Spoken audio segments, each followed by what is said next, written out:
Hey everyone, this video is pretty much being made because I've noticed that there's some animosity towards Zane and now Leffen for creating paid coaching platforms that are above what's typically thought of as the traditional pricing for coaching, which is basically drug foxes.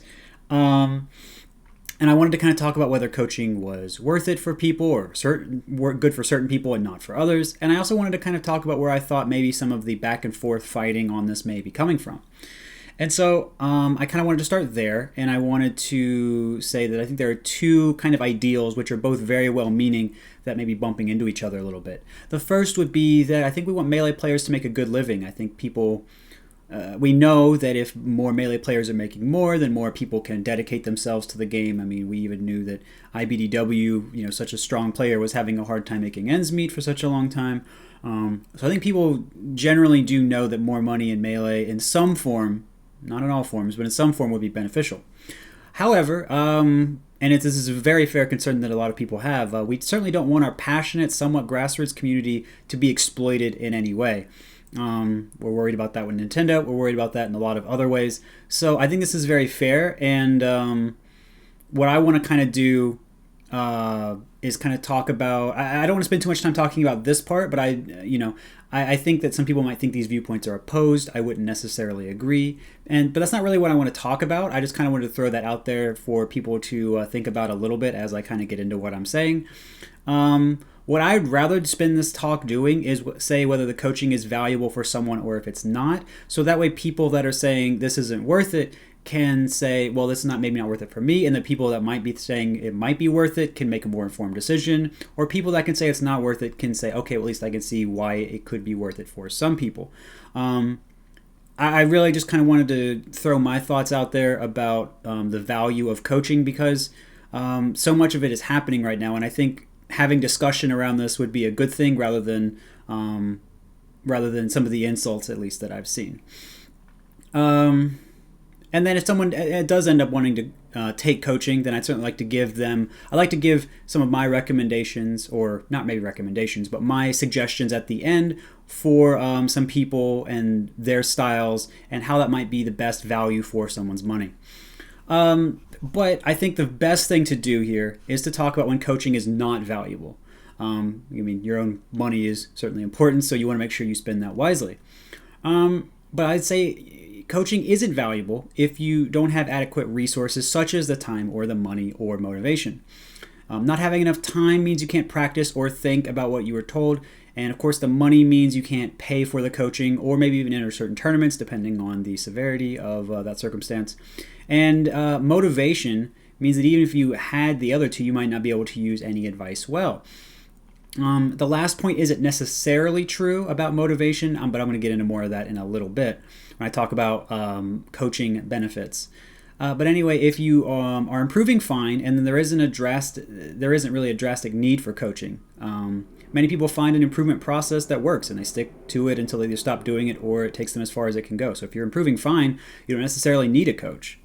And if you're trying to improve, right, there are plenty of resources that people can use. SSBM tutorials, other informative YouTube channels, the Melee library, various Discord servers, Smashboards, and even Reddit to an extent, even some Twitch chats, even some Patreon communities and things like that, and so on. You can even play a variety of opponents on unranked Slippy, and there is a MMR system that just got released, so you can play some players that you are more likely to learn from. Certainly ranked will be out later, so you'll get an even closer match and even more to learn from that experience as well. And I just want to take a moment. I'm just taking a moment to explain that stuff in detail to illustrate how much free or very low-cost improvement material is already out there, and you can use it all on your own schedule whenever you want. So I'd say for the vast majority of people who are either more casual or able to make the most of their opportunities, they do not need coaches, and it doesn't really need to be a big consideration for them.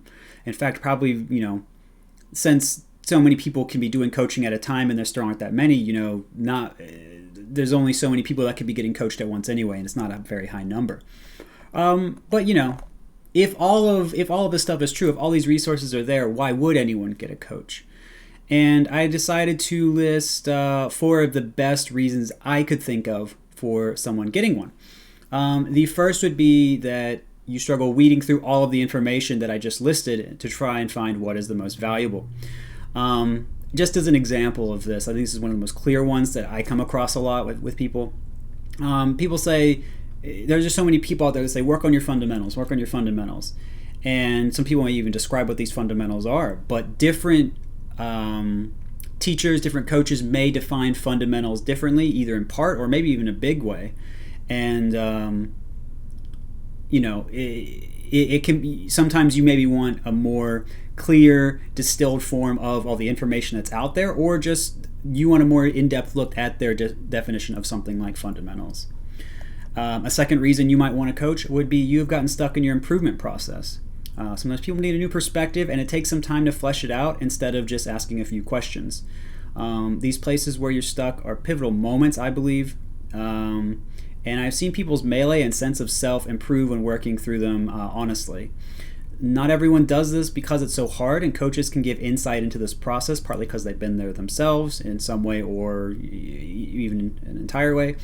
But at worst, coaches can offer a unique viewpoint which helps people step outside their own way of thinking, which is very necessary to change those points when you do get stuck. Another reason that you may want to coach is you wish to develop a voice in your head for a role model. And this sounds kind of weird, kind of silly maybe even, but it's my perspective that having role models talk to you in your mind can help you change your thought and behavior patterns and grow as a person. This is something that I did for myself that was helpful. So interacting with these thought-provoking individuals who can give their undivided attention can allow you to experience their responses to your typical doubts and concerns, and can leave a lasting impression. And of course, it really helps that lessons are recorded so that there's no memory distortion on that as well. And then, as I kind of mentioned before, motivation can be an issue. So numbers 2 and 3, if you're getting stuck, maybe it's going to hurt your motivation, or you're going to be needing a role model. You're going to be needing someone in your head to kind of change the way that you're going about things. And the sensibility of the coach, as well as the willingness of the student, or however you should phrase it, for the person that is paying for the session. Both of these things are going to be very important to see how that situation can be resolved as well as possible. But anyway, as a final point for getting a coach, it seems to be the case that you can improve even faster with a coach than working alone. This would primarily be true as long as you can get clear answers to problems that take hours or weeks or even longer to solve on your own. So this can depend on your ability to formulate these ideas to figure out exactly what is causing a problem, but it can also be the coach's ability to kind of notice where you're thinking may be stuck in a way, and bring that out and explain it in a way that's helpful to you. But yeah, it's still a possibility. Maybe not as important, maybe, as the other ones. But I've seen it happen with people that I've worked with, and I've heard of plenty of other coaches and teachers talking about that. So it's not a unique experience, and it does seem like it's something that can happen for sure. But yeah, I'd say those are the main reasons. There are other things you could argue for coaching, like you can support someone you like, but that's not really a compelling reason by itself. And like I said, this is only for the percentage, the smaller percentage of people that can't afford it and really want to do it and feel that can benefit them in some way, or they're unsure and think it might be able to benefit them. But yeah, so let's say, now we're talking to a very small number of people probably, but let's say that you are someone that wants to get a coach. How do you know who would be right for you? And because everyone has different learning styles, even if you can group them into certain categories, not everyone is going to learn the exact same way. You have to teach two individuals at a certain point, I believe, anyway. But what I figured I could do to at least steer people in some good directions is to talk about different coaches and their different abilities. And maybe that can give people good value, especially with more coaches coming out lately. Not everyone's going to know how effective everyone is, so it just seemed like a good time to do this. And if more coaches come out after the time of this video, then people can talk about that in the comments and make that easier for people too. Anyway, so with the first person, I'm going to say that they get around a common argument against coaching, because coaching is often a single time session and then that's it for maybe a month or so. and there's no more interaction in between. Often people would say that it takes repeated exposure and interaction to really be able to change thought patterns and integrate new ways of being. I would say Leffen is trying really hard to get around this criticism, this issue with coaching. He is doing extra sessions, and he's also giving a direct line to himself where he's available much more often. And that's part of why he's charging more, and he's also offering a money-back guarantee based on improving tournament results. But of course, his credentials also include that he has success in a variety of fighting games and with different controllers now, which shows he really does know how to improve, and he can also bring many perspectives to a conversation. Mewtwo King, of course, has so much tournament experience and will bring just tons of metagame knowledge, individual habitual facts, and he'll just tell you generally good things to do with whatever character you're playing. So pretty much if you want just a high volume of information, M2K is easily your best bet. Zane's winning a lot right now, and if you want to learn how to be consistent like him and stay hungry when succeeding, because this can be a real problem for a lot of people, I think he's an absolutely wonderful choice. And then, of course, Drug Fox. I don't really think we can talk about coaches without mentioning him. He has the most experience coaching out of anyone, so that means he has probably seen a problem like what you've had before, and he's seen all kinds of variations, and he would probably be able to answer this stuff simply. He also plays various games, and he has some of the most comprehensive Melee understanding of anyone who's ever played. So that's pretty great credentials on his part. But yeah, these are just a few of the coaches. There are quite a few out there. LSD, the Marth, has started doing some. Fiction does some. But yeah, there are plenty of other coaches. But everyone is going to bring something different to the table in addition to their skill.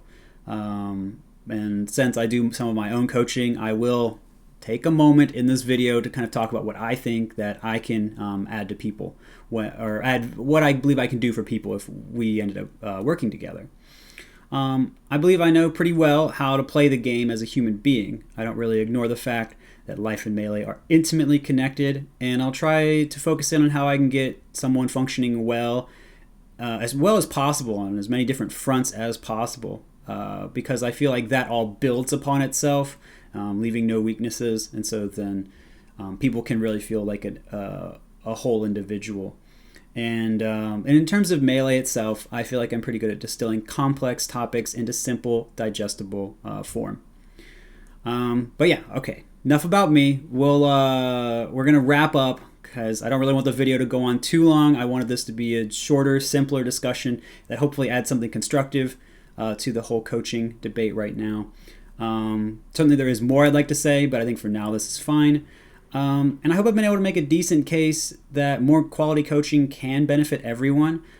Students can benefit, the coaches can benefit, even spectators could benefit if new top players can emerge from this. But that's just my hope, anyway. What do you guys think? Do you see an issue with the way I'm formulating this? Do you know of other coaches that you really want to talk about, or anything else? I'm going to be checking out the comments for this because I am curious. It's been a while since I've done a discussion type video, so I'd like to see what you guys are thinking about the way this is presented and everything. But yeah, I hope this is interesting, and we're entering into a new era of coaching pretty much regardless, and so I wanted to kind of cement that by talking about what everyone can add and what this can do for people to benefit them. And as long as we are mindful of any exploitation, I do hope that this will be all right. But yeah, anyway, thank you guys for watching, and I really do hope that you have a wonderful day. Appreciate you.